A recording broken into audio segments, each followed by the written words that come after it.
Hey, everybody. My guest today is Dr. Joseph Moore, and we're going to talk about measuring well-being. Thank you so much for joining me. Thanks for having me, Jason. Okay, so you wrote a paper on measuring well-being, and I was hoping that you could summarize it. Yeah, so there's a lot of interest these days in promoting well-being and flourishing. You might have heard this slogan that if you treasure it, measure it.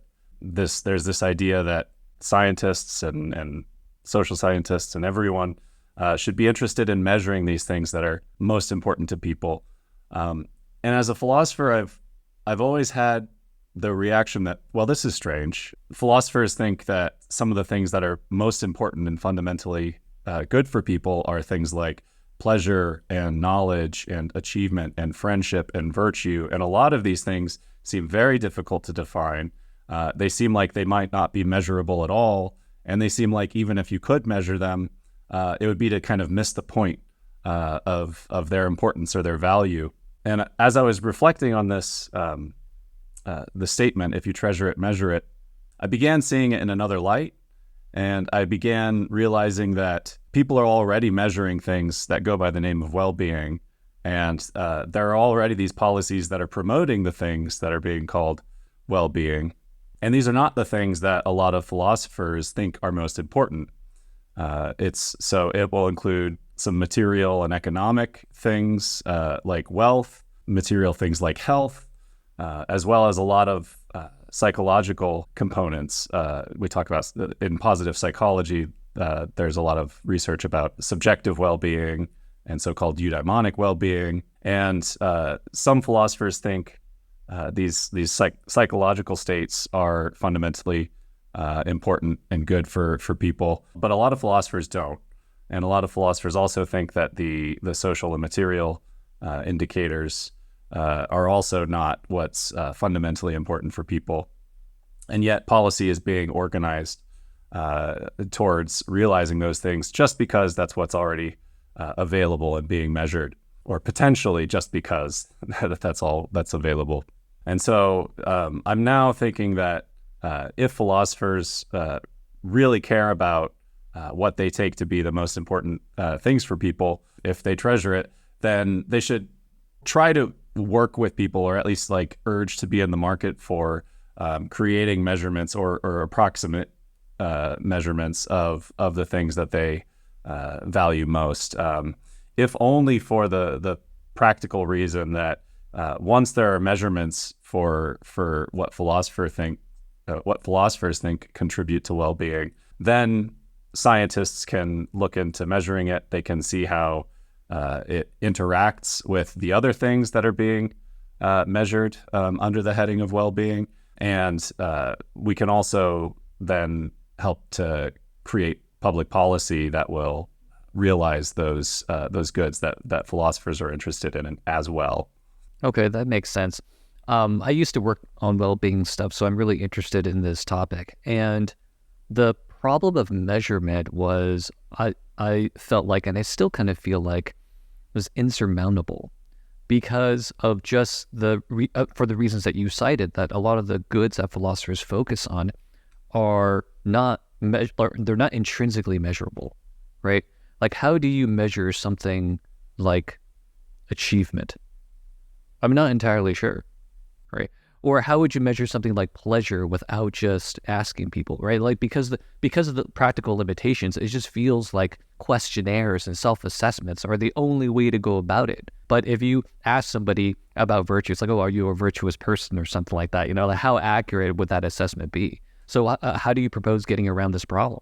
It's a very good question, and it's a question that I've been asking myself, and it's precisely why I used to not think it was worth measuring well-being at all, precisely because they're these intangible things, and as well, precisely as you said, because we don't always have perfect access to our own virtue, to our own knowledge, to our own pleasure and other sort of psychological states that are relevant.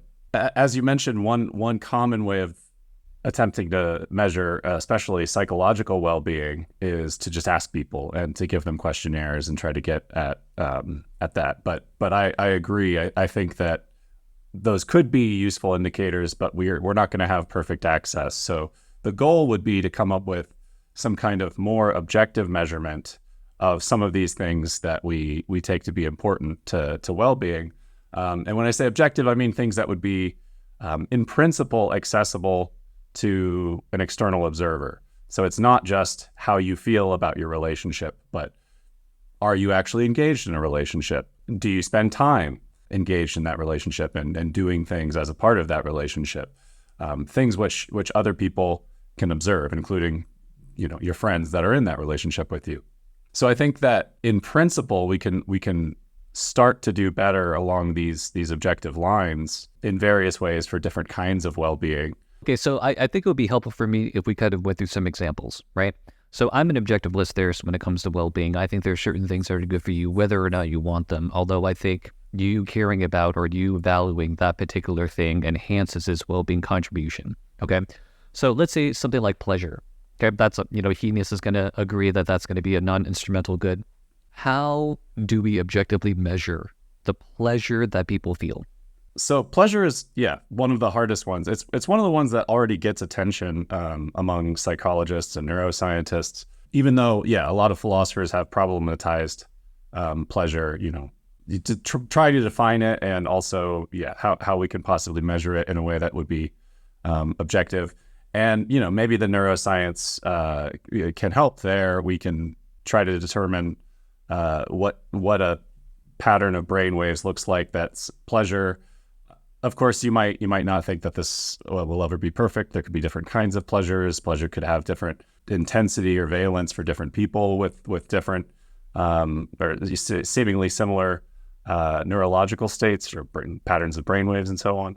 Pleasure is one of the ones that already receives a lot of attention, and yet and some attempts to measure it, but might be one of the paradigms of a good that is subjective. It just exists in the head of the person experiencing, the person that it's good for. Other kinds of well-being, other contributors to well-being that are more objective they might have some sort of mental component that exists in the head, but they also tend to have some worldly component. And so I think we can start to look to some of those. I would tend to agree with you that pleasure seems to be a very subjective thing, but maybe if we can come up with some sort of technology that could measure our brain waves or our neural activity that correlates with the amount of pleasure that we're experiencing, right? So if we're able to do such a thing, then we can actually come up with some sort of pleasure or pain scale and place people's experiences, subjective experiences, somewhere on that spectrum. Is that the idea? Like this high-tech crown or something that you put on someone's head? That is the kind of idea of measuring a contributor to well-being more objectively. And that could very well, if we develop that technology, that could very well help us determine the extent to which people's subjective self-reports of pleasure actually tracks their pleasure and pain. Of course, you might then still wonder what is actually benefiting people, right? Like this experience that they consciously access and that they can report, or the brain states which might differ in some way. But that is the idea of more objective measurement. It's to say we should go beyond just self-report. Not that doesn't have any value, but we can confirm it by looking for more objective measures. And in the case of pleasure, it would seem to be it would seem to involve some sort of technology to look at brain states. Have you ever seen that Black Mirror episode of the doctor who wants to be able to experience what his patients are experiencing? Unfortunately, I haven't seen any Black Mirror episodes. Okay, yeah, you might want to look into that. Black Mirror is a pretty good show. You've probably heard of it, but it's like a near future sci-fi dystopia show. Okay, so let's say the next good is desire satisfactionism. Like, are you getting what you want? That seems to be something that would be achievable just by asking people, right? So, I mean, again, that would be a good place to start. But again, I think that people could be wrong. So this is an example of a kind of contributor to well-being that is no longer entirely in the head, at least as many philosophers want to understand it. It's not just a matter of believing that some desire of yours has been satisfied, Generally, people that are desire satisfactionists or value fulfillment theorists about well-being think it's important that you have this desire or this value and that it's actually satisfied or fulfilled in the world, and then maybe some additional constraints on your desires and your values, or additional constraints on sort of your awareness of its satisfaction. And I think that that objective component, that worldly component that's outside the head, introduces the possibility of people being mistaken. Of course, people could also be mistaken about the subjective components because they could have desires that they're not aware of, or they could lack desires that they think they have. But bracketing the usual problems of self-access, the objective components add this additional hurdle for measurement.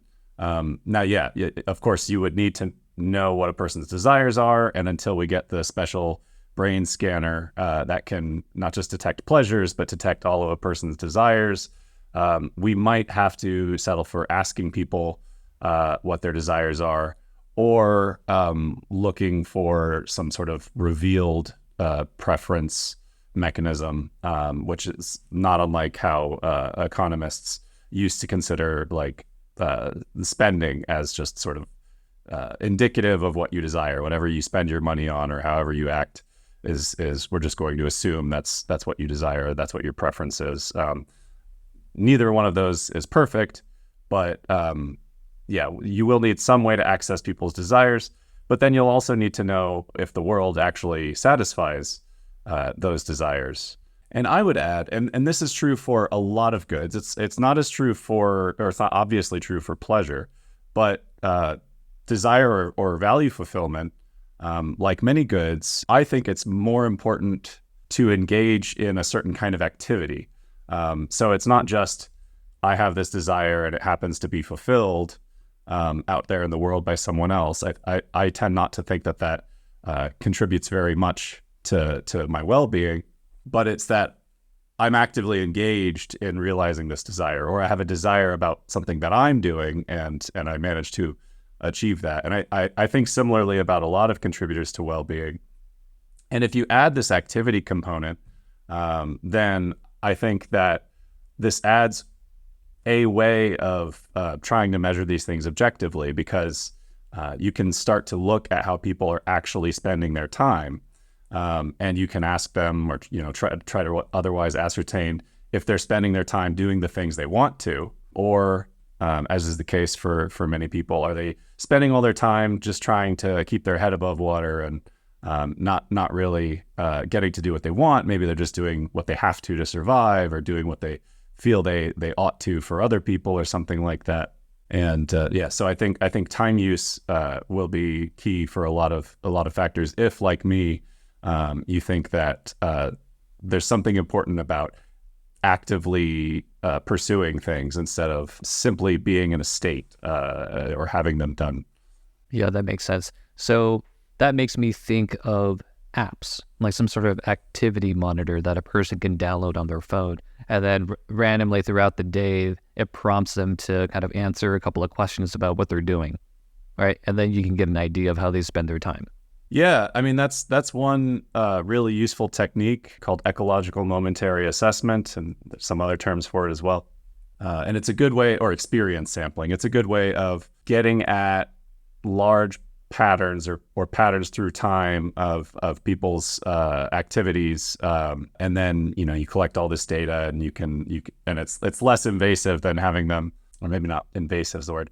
It's less time consuming than having someone journal and try to keep track of every hour of every day. Although that journaling is also a useful way of determining how people use their time, and it's a way that people could do for their own sake, in addition to any sort of measurement for research purposes.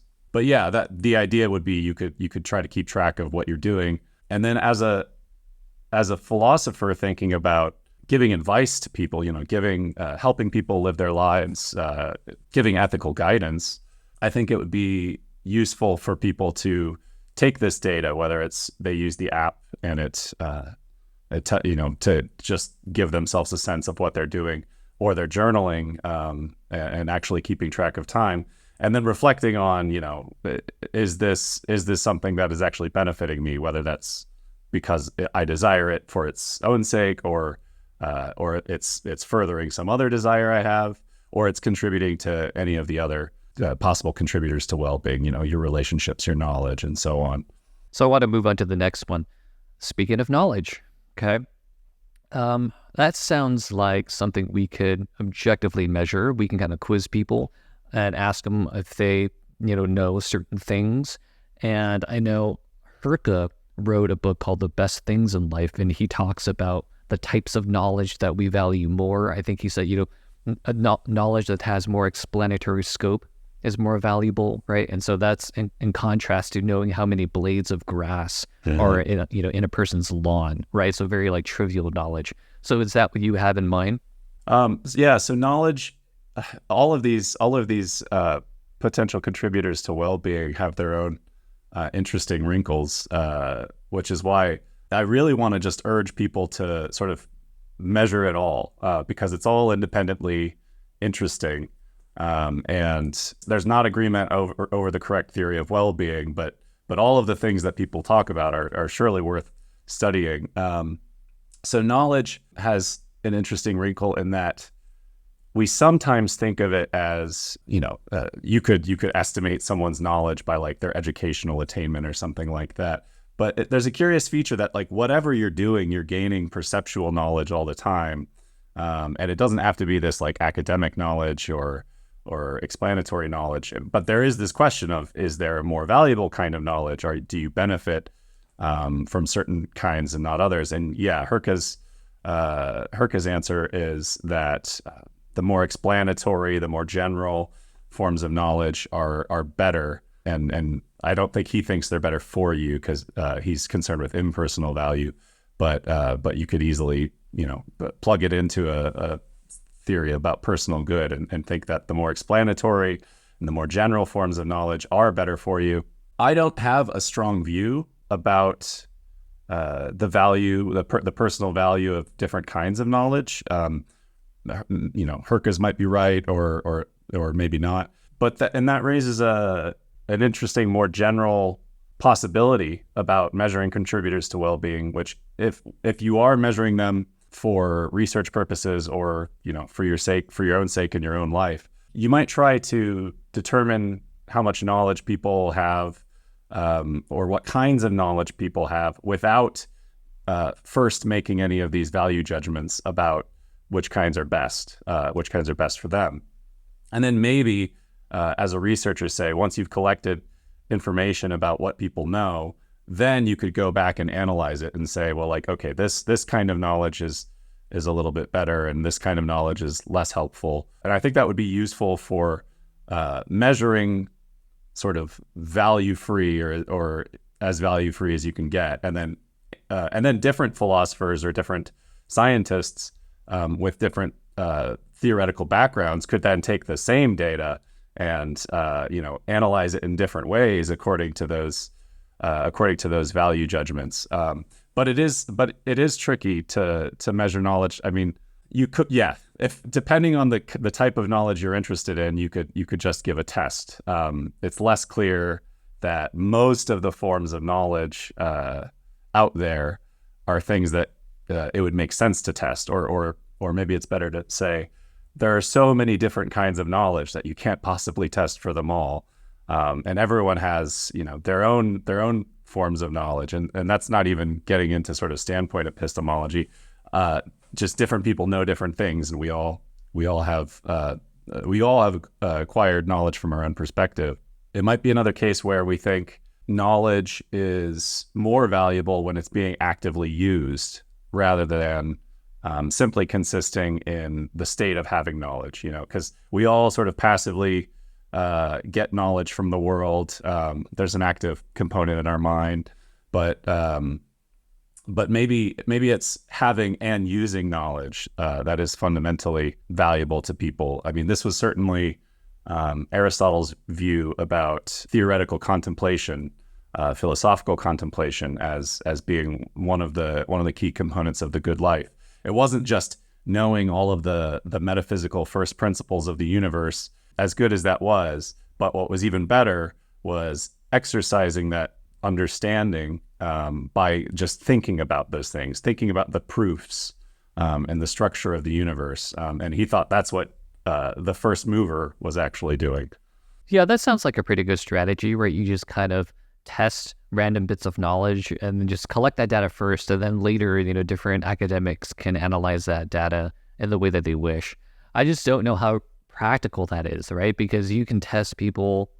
I mean, how many questions could you ask people? Hundreds, thousands about what types of knowledge that they have. So I guess I'm just not really sure how we would do that practically. All right, I want to get to the next one. What about something like friendship? Positive relationships more generally is something that philosophers are interested in, and it's something that some positive psychologists are interested in. Of all the things that gets talked about among positive psychologists as being part of eudaimonic well-being, or sometimes called flourishing in positive psychology, the only factor that everyone agrees about is positive relationships. The caveat there, however, is that psychologists are thinking about mental health, and they tend to actually be trying to measure people's self-perceptions of their positive relationships. This is borne out by the fact that they are using questionnaires and they're just asking people, how satisfied are you with your relationships? Do your relationships feel supportive, and so on. And there's nothing wrong with psychologists being interested in how people feel about their relationships. Obviously, that's very important to people in their mental health and their overall experience.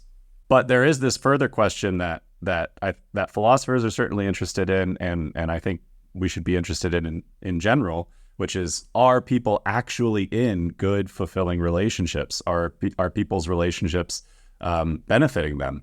I think there are enough clear examples that people don't always know when their relationships are actually benefiting them. Unfortunately, you could in fact have very good, solid, supportive relationships with people, or they could be solid loved ones to you, and yet for one reason or another you could fail to know that. On the flip side, you could think that your relationships are great and that your loved ones are supportive, and it could turn out that you're wrong and they're not as supportive as you thought.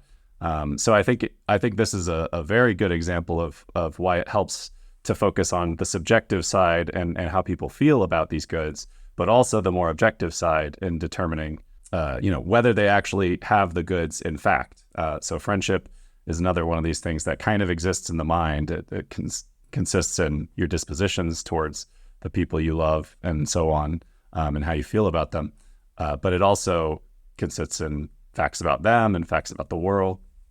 As far as measuring the more objective side of things, you could simply count people's relationships, and a third-party observer could, in principle, sort of observe your interactions with your friends, with your partner, with your family, and all of these relationships, and sort of describe the interactions. And a psychologist could try to figure out whether these were actually supportive and healthy, or whether they were somehow destructive relationships. That's all in principle. Obviously, we don't have the resources, and it might be a pretty invasive style of measurement to try to observe everyone out in the world and out with their friends and everything. Again, you could try journaling, you could try ecological momentary assessment, where you ping them on an app or something like that. But there's also, again, the problem that simply having relationships, even being in good relationships, might not be what's fundamentally beneficial. And this is, again, where I think that engaging in activities and sort of actively engaging in relationships is going to be both more important for people's well-being, but then also potentially easier to measure, because you could just collect data on how much time are people actually spending with their loved ones, or engaging in things with their relationship. How much time is that? Is it as much time as they want to, or are people, even though they have these friendships or these relationships, are they forced to spend too much of their time doing other things, being at work or what have you? In addition to just how much time are people spending engaging with their friends and loved ones. you could then also try to get at, are these positive relationships? You could ask them about that. Of course, they could be wrong. In principle, you could try to observe. But there again, that might be something for the analysis side of data rather than the collection side. You might just try to suspend your value judgments when trying to determine how much time people are engaged in relationships, and then maybe as you're analyzing, look into whether those are actually good relationships or beneficial relationships. Okay. What about achievement? How do we objectively measure achievement? So maybe it's not surprising, but given my active approach, I tend to favor the pursuit of these sort of worthwhile goals, things that if you succeed will be achievements. There is often a way of determining somewhat objectively whether that goal has been met, right? So like if I've been training for a race and I win the race, that's just a matter of record. So we could determine that. And of course, you could always just sort of count people's achievements. Again, Tom Herka has the view that certain achievements are better, not just Tom Herka, also Gwen Bradford and other writers on achievement. There might be different ways of evaluating which achievements are better, and that could also go into the analysis side of collecting and then evaluating achievements. So yeah, you can look at when people are actually achieving things, and that might be one of the ones that's actually more in principle observable in the world, because have they done it? What are people actually doing? You could potentially, just like knowledge, you could potentially you have to calibrate the level of achievement, right? So there's a sense in which just having cooked a meal for myself is an achievement, even if it's not a particularly good meal. Versus, I've created this gourmet masterpiece that took hours of preparation, and so you have to fine tune it. But again, that might be something for the analysis side. Yeah, again, with my sort of more active mindset towards these things, I would say I'm interested in people's, and the amount of time that people spend in pursuit of certain achievements. You could formulate it in terms of, are they aiming towards things that will be achievements if they're done, if they succeed in those goals? Or you could just sort of go back to, are people doing what they want to do or doing what they value, and then trying to look at their success in realizing the goals or desires or the goals that they do desire, or the goals that they value.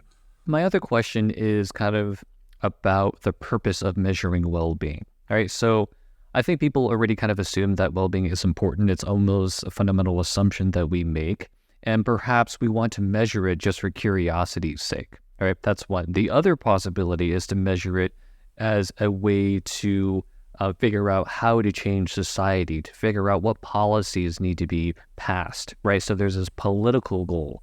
Is that what you have in mind, or is it just for the sake of curiosity?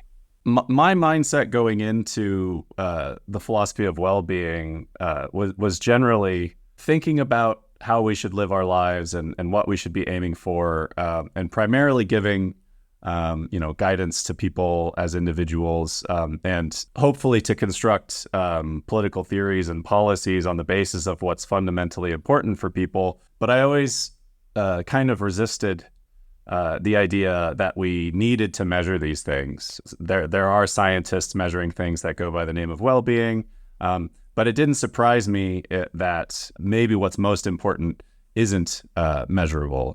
For all of the reasons we've talked about these various goods.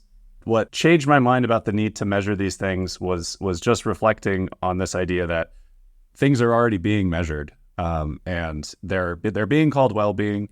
And that people don't always, outside philosophy, people don't always use that to mean what's fundamentally important. But policy is in fact being constructed around what is being measured, and lots of nations and international organizations are trying to research, trying to measure, trying to create policy for well-being and flourishing, and that's great. But a lot of what is going by that name is not what philosophers are talking about. And so if you're one of those philosophers, the policy is being directed towards things that that we think aren't the most important, and that might not be so bad because it could work out where helping people get health, the physical health and mental health, and these material and social determinants of well-being, like income equality, educational attainment, life expectancy, these sorts of things. It could be that that's just good for everyone and everyone will be able to pursue well-being. But there's a kind of risk there. It's almost a truism in social science right now that it used to be that that policy and social scientific measurement was all about GDP. It was all about the wealth that a nation or a population had, and they didn't even really care how it was distributed. It's been considered a great advance that people are now thinking about well-being at all instead of just thinking about income and wealth, because the thought was like focusing too narrowly on money has created lots of problems, and it's also created disparities of wealth and income, and it's created health disparities and mental health disparities, and eventually, you'd think that creates disparities of well-being. And so I think why I've now become convinced that it is important for philosophers to get in the game, collaborate with the various kinds of scientists and so on to create measures is because policy will be directed towards what is measurable and what is observable and reportable and so on. And there is a danger, it could work out on its own, but there's a danger that if policy is being directed towards the wrong things, then the most important things will be left out. I think you said you were an objective list theorist.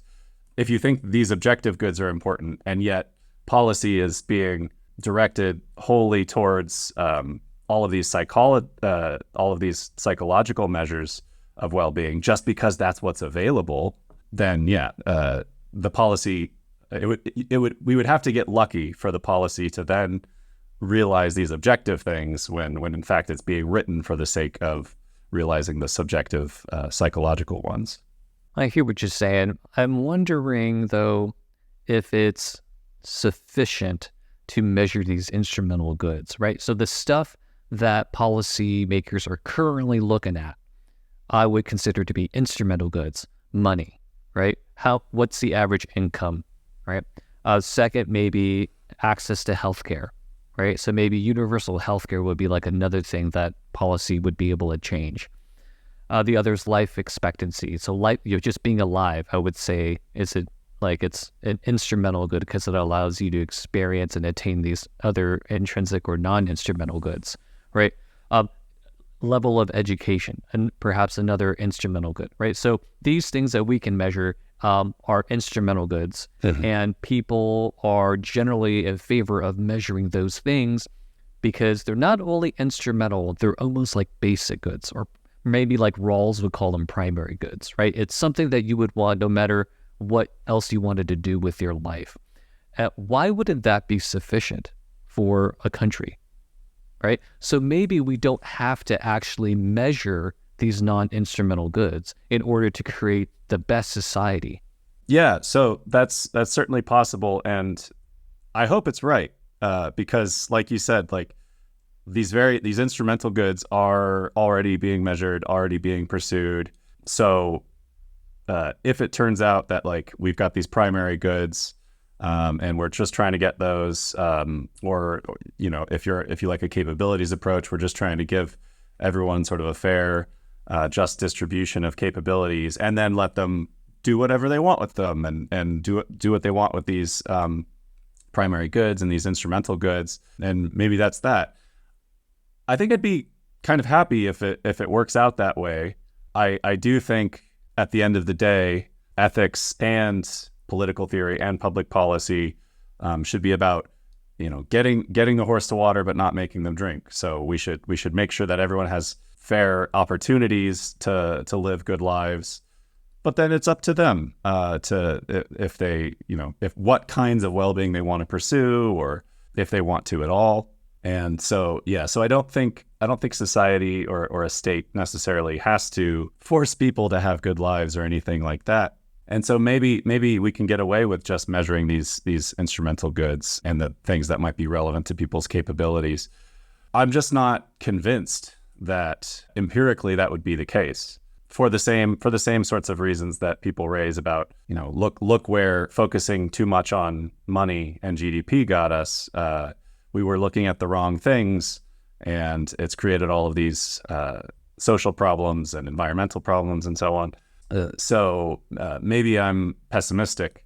If we can start trying to measure these things that we do think are fundamentally important, not merely instrumentally, if we can start to measure these things, and if that gets policymakers to take these things seriously, and not necessarily to dictate, promoting achievement over knowledge or promoting pleasure over friendship or something like that. We can still have a sort of liberal pluralism, but if policy is geared towards what's actually important, that can help us to make decisions about how to trade off the various instrumental goods, right? It keeps them in perspective. So instead of maximizing wealth, we realize, oh wait, maybe we should back off on the maximization of overall wealth, because it'll actually help us get the well-being goods that we care about to prioritize something else, to prioritize a distribution, to prioritize health, to prioritize mental health. I like what you said about, I guess, the purpose of government, and how you said that the purpose of government isn't to kind of force people to live good lives, right? The government's job is to ensure that people have the opportunity to live good lives, right? So it's almost like autonomy enhancing, right? Like the role of government is to enhance people's autonomy.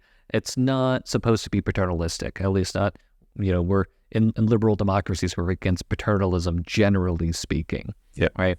So the focus is autonomy and enhancers.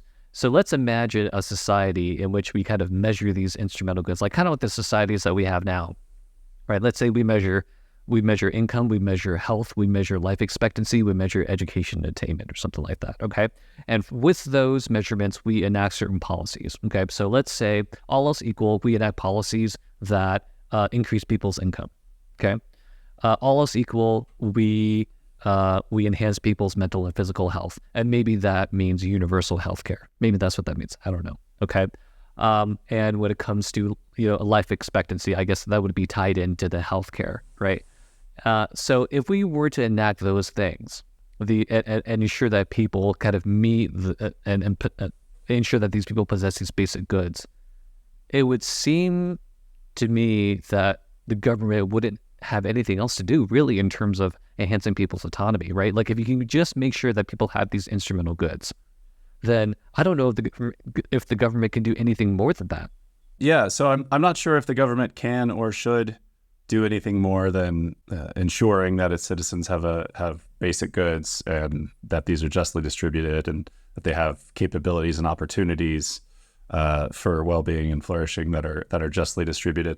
But even though we're talking about these primary goods as if they're instrumental to what's most important, I'm skeptical that more is always better when it comes to these instrumental goods. And in fact, I think the rat race for more and more and better instrumental goods can often detract from people's intrinsic or fundamental well-being. I think the pursuit of wealth, whether as an individual or as a nation state, is an example where you miss the forest for the trees, and you spent your life or for decades the nation's been trying to build wealth, and yet that's just made people worse off in substantive terms.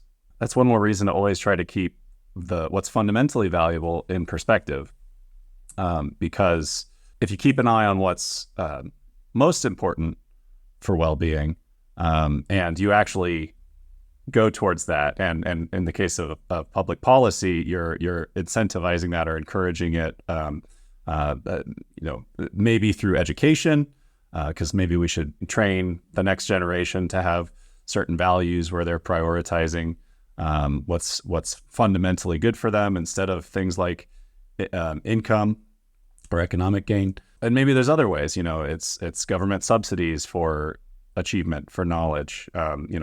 This already exists to some extent. And so this might just be a practice or a way of sort of justifying existing policies, but I still think that's useful. So because instrumental goods don't obviously just always improve people's well-being, I think it's useful to know, and this, to get back to measurement, to know how well people are doing. And then you could ask these questions about, how different kinds of instrumental goods are factoring into that, and what would actually be beneficial to promote, not necessarily to force people to have higher well-being or certain kinds of well-being, but to look at, say, this policy of supporting or subsidizing the arts is leading to a lot of people having what's really important, even though it's costing money. So like we should do more of that, and we should foster more education. So maybe it's hopefully like below the level of paternalism, but it's kind of soft promotion of what's really important, even if it's at the expense of things that are less important. I'm using money as an example because health is an interesting case. Health seems to be somewhat directly beneficial, but also instrumental to further goods. I mean, that's what certainly Plato and Aristotle thought, that health was both of those things. So you might not want to sacrifice health. When it comes to designing policy, you might not want to sacrifice health for other goods because it might affect people's capabilities of those goods in the first place. Sometimes I wonder the usefulness of ideal theory. And I have this concern not only when it comes to philosophy of well-being, but also just like ethics, where philosophers are, I feel like we kind of overemphasize the importance of doing ideal theory, trying to come up with the best theory of ethics or the best theory of well-being, instead of just focusing on the low-hanging fruit. And this is what I mean, at least when it comes to well-being. I was trying to come up with the best theory of well-being, right? Like I was working on this paper, presented it at different conferences, and at the end of it, I just didn't care. I'm just like, I don't want to, I got like rejected once from a journal, and I'm like, I don't even want to try to resubmit this somewhere else because it's just, I feel like it's a waste of time. I'm just not even contributing that much. Most people, I think, understand that health is important, right? I think politicians, understand that health is important. I think most people also think that a certain level of income is important. At least in America, that would be directly tied to access to healthcare, right? Because we don't have universal healthcare. I think in general, people understand that, having friends is good for them, so if we just focused on the things that everybody already believed were good for us and enhance those, we would increase well-being so much more, than we would figuring out what the best theory of well-being is and then trying to implement that, right? It's like we should take a bottom-up approach because there are certain things that are instrumental. I think instrumental goods, I find, sometimes are less controversial than non-instrumental goods, right? Yeah. And because of that, they're low-hanging fruit. It's like, do you want cancer? No, I don't want cancer either. Well, let's try to figure out a way to battle cancer, right? Do you want diabetes? No, I don't want diabetes, right? Do you want to be lonely? I don't want to be lonely either. Do you want to live on the street? I don't want to live on the street either, right? So these certain things that we all kind of don't want and do want, and if we just focused on that, we would make so much more progress. I think I'm kind of inclined to agree that larger social change is more likely by being pragmatic in our concerns and our in the goals we're setting for policy, rather than philosophy. I think this is partly why my inclination, my original inclination was, let's philosophers figure out what well-being is or what the good life is, but let's not assume that we need to measure it or anything like that.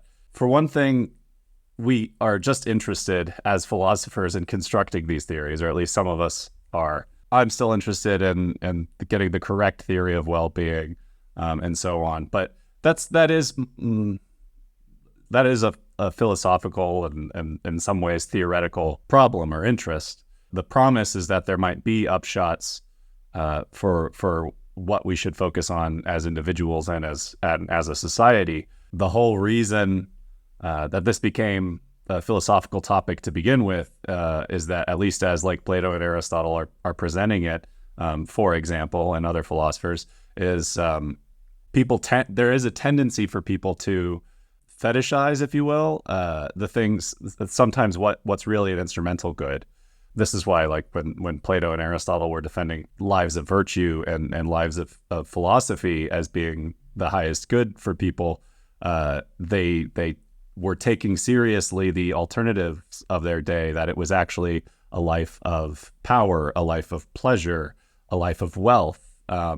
These are things that these are alternatives that have sort of existed as long as there's been a philosophy of well-being, and we still find people who focus on, by many philosophers' lights, the wrong things.